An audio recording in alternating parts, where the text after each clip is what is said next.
Hello students, परत एकदा स्वागत आहे तुमचं आपल्या एका नवीन व्हिडिओमध्ये. तर 11th ऍडमिशन 2025-26. तर तुम्हाला माहितच आहे की चौथ्या फेरीची यादी जी आहे, चौथ्या फेरीची जी अलॉटमेंट लिस्ट आहे ती 30 जुलैला ऑलरेडी प्रसिद्ध झालेली आहे.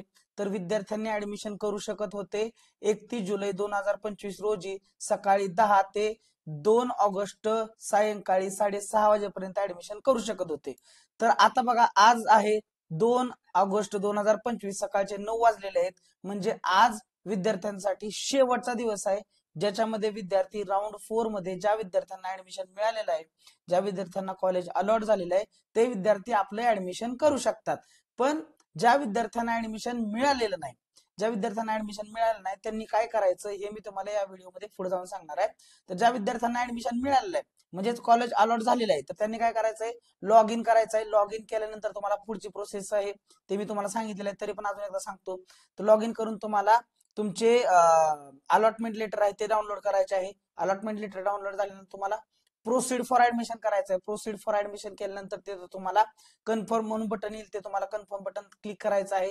त्याच्यानंतर तुम्हाला तुमचे जे काही डॉक्युमेंट्स आहेत, जे की तुमच्याकडे डॉक्युमेंट्स जसं की मार्कशीट आहे, तुमचं स्कूल लिव्हिंग सर्टिफिकेट आहे, तुमचे कास्ट सर्टिफिकेट असतील, नॉन क्रिमिनल असेल, आणि जे काही ऍप्लिकेबल डॉक्युमेंट्स असतील ते तुम्हाला तिथं अपलोड करायचे आहेत. आणि फुल तुम्हाला डॉक्युमेंट जाताना अपलोड करून जायचं आहे. प्रोसीड फॉर ऍडमिशन करा.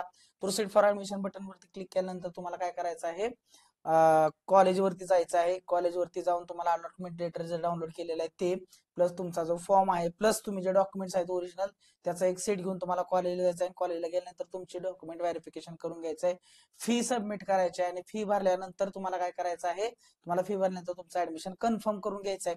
अशा प्रकारे तुमचं ऍडमिशन होणार आहे राऊंड 4 मध्ये. आता ज्या विद्यार्थ्यांना राऊंड 4 मध्ये पण ऍडमिशन मिळालं आहे, याचा अर्थ ते अशा विद्यार्थी आहेत ज्यांना राऊंड 1, 2, राऊंड 3 आणि राऊंड 4 या राऊंड मध्ये त्यांना ऍडमिशन मिळालं नाही.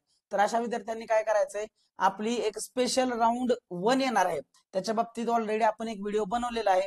तर त्याची लिंक मी तुम्हाला डिस्क्रिप्शन मध्ये देतो, ते जाऊन तुम्ही व्हिडिओ पूर्णपणे बनवू शकता, बघू शकता. आणि मी तुम्हाला सांगतो की स्पेशल राऊंड 1 ची जी फेरी आहे ती बघा, आपल्याला तुम्हाला माहित आहे, आपल्याला जे ऍडमिशन शेड्यूल आलेलं आहे, ऍडमिशन शेड्यूल मध्ये राऊंड 4चं शेड्यूल तुम्हाला माहित आहे. राऊंड 4चं शेड्यूल जर उघडायला गेलो आपण, तर आपण जर ओपन केलं तर राऊंड 4चं शेड्यूल काय दिसतंय बघा तुम्हाला.